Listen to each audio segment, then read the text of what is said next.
Capítulo 5. O segredo de Sócrates. Falando com outras pessoas, não comece por discutir as coisas em que divergem. Comece acentuando e continue acentuando as coisas em que estão de acordo. Faça questão de frisar, se possível, que ambos estão marchando para o mesmo fim e a única diferença que os separa é de método e não de propósito. Mantenha a outra pessoa dizendo sim, sim, desde o começo. Se possível, evite que ela diga não. Uma resposta não, diz o professor Overstreet, é a desvantagem mais difícil a ser vencida. Quando uma pessoa diz não, todo o seu orgulho, toda a sua personalidade exigem que continue coerente consigo mesmo. Pode sentir mais tarde que o seu não foi mal aconselhado, mas, não obstante, há o precioso orgulho a considerar. Uma vez afirmada uma coisa, deve confirmá-la. Daí ser da maior importância que iniciemos uma pessoa na direção afirmativa. O orador hábil consegue logo de início uma série de respostas afirmativas. Ele orienta assim, no sentido afirmativo, todo o processo psicológico dos ouvintes. É parecido com o movimento de uma bola de bilhar. Nós a impelimos numa direção. Ela exige uma certa quantidade de força para desviar-se e uma força muito maior para voltar. As normas psicológicas são aqui as mais claras. Quando uma pessoa diz não e realmente sente isto, está fazendo muito mais do que dizer uma palavra de 3 letras. Todo o seu organismo, glândulas, nervos e músculos se reúne nesta recusa. Há, usualmente, num grau diminuto, mas que algumas vezes se pode observar, uma retirada física ou uma prontidão para a retirada. Todo o sistema neuromuscular, em suma, se põe em guarda contra a aceitação. Ao contrário, porém, quando uma pessoa diz sim, nenhuma atividade de retirada tem lugar. O organismo está no movimento para diante, aceitando numa atitude aberta. Deste modo, o maior número possível de sim, obtido logo de início, conduz-nos ao máximo de possibilidades de conseguirmos a atenção precisa para a nossa última proposta. E uma técnica muito simples, a das respostas afirmativas, a técnica do sim. E, apesar de tudo, como é ela esquecida, muitas vezes tem-se a impressão de que as pessoas se sentem importantes, contradizendo logo de início. Provoque um não logo de saída de um estudante, de uma criança, de um marido ou de uma esposa e terá, então, necessidade de toda a sabedoria e paciência de anjo para conseguir transformar aquela negativa terminante numa afirmativa. O emprego da técnica do sim facilitou a James Eberson, calendarista do Greenwich Savings Bank, na cidade de Nova York. Conseguir um sisudo freguês que de outro modo podia ter sido perdido. Este homem velho veio para abrir uma conta corrente, disse o Sr. Eberson, e eu lhe dei um formulário comum para ser preenchido.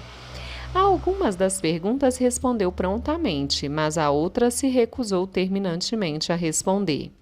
Antes de começar os meus estudos sobre as relações humanas, eu teria dito a este futuro depositante que, se ele recusava dar ao banco as informações pedidas, nós também éramos obrigados a recusar aceitar a sua conta. Sinto-me envergonhado de haver sido no passado várias vezes culpado de tal fala. Naturalmente que diante de um ultimato como este eu me tornava todo gentileza. Mostrava que eram os chefes que exigiam que as normas e regulamentos do banco não podiam sofrer modificações. Mas, por certo, tal espécie de atitude não dava ao freguês que nos honrara com sua preferência nenhum ar de acolhimento, nem de importância. Nesta manhã resolvi empregar um pouco de bom senso. Resolvi não falar sobre o que o banco queria, mas sobre o que queria o freguês. E, além de tudo mais, eu estava decidido a manter o freguês dizendo sim, sim, desde o início. Assim concordei logo com ele e disse-lhe que a informação que ele não nos queria dar não era absolutamente necessária. Entretanto, disse eu, vamos supor que, ao falecer, o senhor tenha dinheiro depositado em nosso banco. Não gostaria que o banco transferisse seus depósitos para o nome do parente mais próximo? Para isso designado, de acordo com a lei? Sim, naturalmente, respondeu. Não acha, prossegui, que seria de bom alvitre dar-nos o nome do seu parente mais próximo para que, na eventualidade de sua morte, possamos cumprir os seus desejos sem erro nem delongas? Sim, disse-me mais uma vez. A atitude do homem abrandou-se, transformou-se quando compreendeu que não pedíamos tais informações para a segurança nossa, mas sim para sua própria garantia. Antes de sair do banco, este homem não só forneceu a mais completa informação sobre si mesmo, mas, por sugestão minha, abriu uma conta confidencial, indicando sua progenitora como beneficiária, respondendo com prazer a todas as perguntas relativas a ela. Cheguei a este resultado conseguindo que ele dissesse sim, sim, desde o princípio. Esqueceu o acontecimento da entrada e sentiu-se bem fazendo todas as coisas que sugeri. Existia um homem em meu escritório a quem a nossa companhia estava ansiosa por vender, disse Joseph Ellison, vendedor da Wells Rose. Durante 10 anos, o meu predecessor o visitou sem lograr vender-lhe coisa alguma. Ao tomar conta do território, procurei-o insistentemente durante 3 anos sem obter dele uma só encomenda. Finalmente, após 13 anos de visitas e propostas de venda, o freguês acedeu em comprar alguns motores. Se estes o contentassem, eu tinha certeza de que seria feita uma encomenda de mais 100. Era a minha esperança. Perfeitos os motores? Eu sabia que todos eles deviam ser perfeitos. Assim, quando procurei, 3 semanas mais tarde, julgava-se altamente cotado. Mas não demorei nesta certeza, pois o engenheiro-chefe me cumprimentou com esta desconcertante comunicação. Ellison, não posso comprar os outros motores que ainda estão com você. Por quê? Perguntei estupefato. Por quê? Porque seus motores esquentam muito. Não posso colocar a mão sobre eles. Eu sabia que não havia nenhuma vantagem em discutir.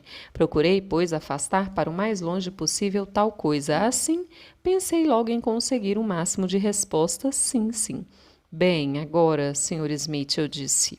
Estou inteiramente de acordo com o senhor. Se os motores estão aquecendo demasiado, o senhor não deve comprar mais nenhum outro deles. O senhor precisa de motores que não esquentam além dos limites apresentados pelo regulamento da National Electrical Manufacturers Association. Não é um fato? Concordou que ela conseguia sim o seu primeiro sim. O regulamento da National Electrical Manufacturers Association foi que os referidos motores, quando em trabalho, podem ter uma temperatura de 72 graus Fahrenheit, acima da temperatura do ambiente. Não estou certo? Sim, concordou. Isso está inteiramente certo, mas seus motores esquentam muito mais. Não discuti com ele. Apenas perguntei, qual a temperatura do salão em que estão os motores? Oh, retrucou ele, cerca de 75 graus Fahrenheit. Muito bem, prosseguiu, se o salão da fábrica tem 75 graus e o senhor acrescenta 72 graus mais, terá um total de 147 graus Fahrenheit. Não pelará sua mão se o colocar debaixo de uma torneira de água quente a 147 graus Fahrenheit? Novamente ele disse, sim. Não seria, sugeri eu, boa ideia não colocar as mãos sobre tais motores? Acabou confessando. Penso que o senhor tem razão.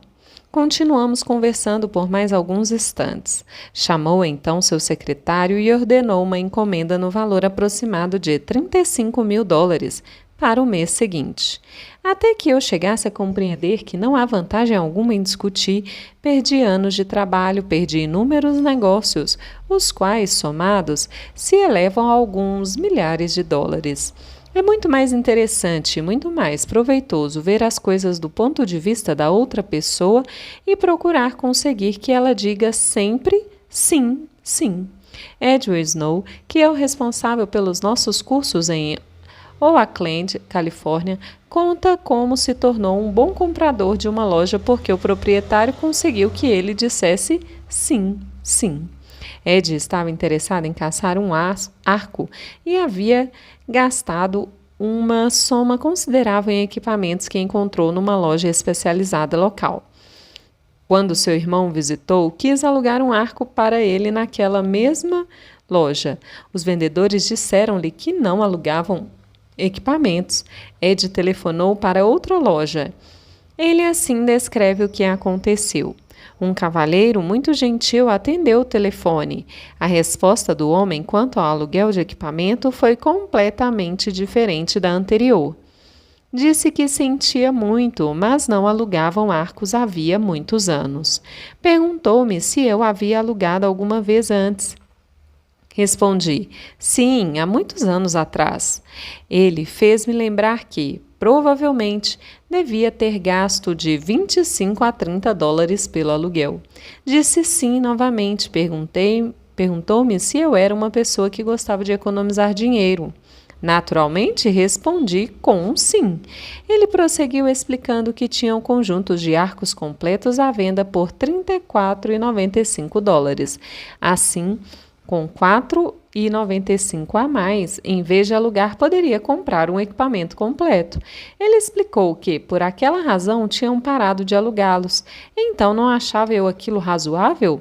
Minha resposta foi outro sim. E este sim levou-me a comprar o equipamento. Quando fui buscá-lo, comprei muitos outros artigos e desde então tornei-me freguês regular. Sócrates, o Tavão de Atenas, foi um dos filósofos mais brilhantes que o mundo já conheceu.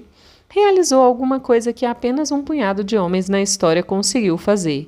Sutilmente mudou todo o curso do pensamento humano e, agora, 23 séculos depois de sua morte, é considerado como um dos mais sábios persuasores que já influenciaram este mundo tão cheio de disputas. Seu método? Dizia Sócrates a alguém que ele estava errado? Oh, Sócrates não. Era hábil demais para cometer tal erro. Toda a sua técnica, hoje conhecida por método socrático, era baseada na obtenção do máximo de respostas sim, sim. Formulava questões ao seu oponente com as quais ele não podia deixar de concordar, de concordância em concordância e até conseguir reunir um punhado de sims. Prosseguia fazendo suas perguntas até que, finalmente, quase sem compreender, seu oponente se encontrava diante de uma conclusão envolvente que, por certo, poucos momentos antes, teria rejeitado veementemente. Na próxima vez em que estivermos tentados a dizer a um homem que ele está errado, lembremo-nos de Sócrates e formulemos uma pergunta que obtenha uma resposta afirmativa, um sim. Os chineses têm um provérbio cheio da velha sabedoria do imutável Oriente. Quem anda devagar vai longe. Eles levaram 5.000 anos estudando a natureza humana, os cultos chineses e adquiriram muita perspicácia. Quem anda devagar vai longe. Princípio 5. Consiga que a outra pessoa diga sim, sim, imediatamente.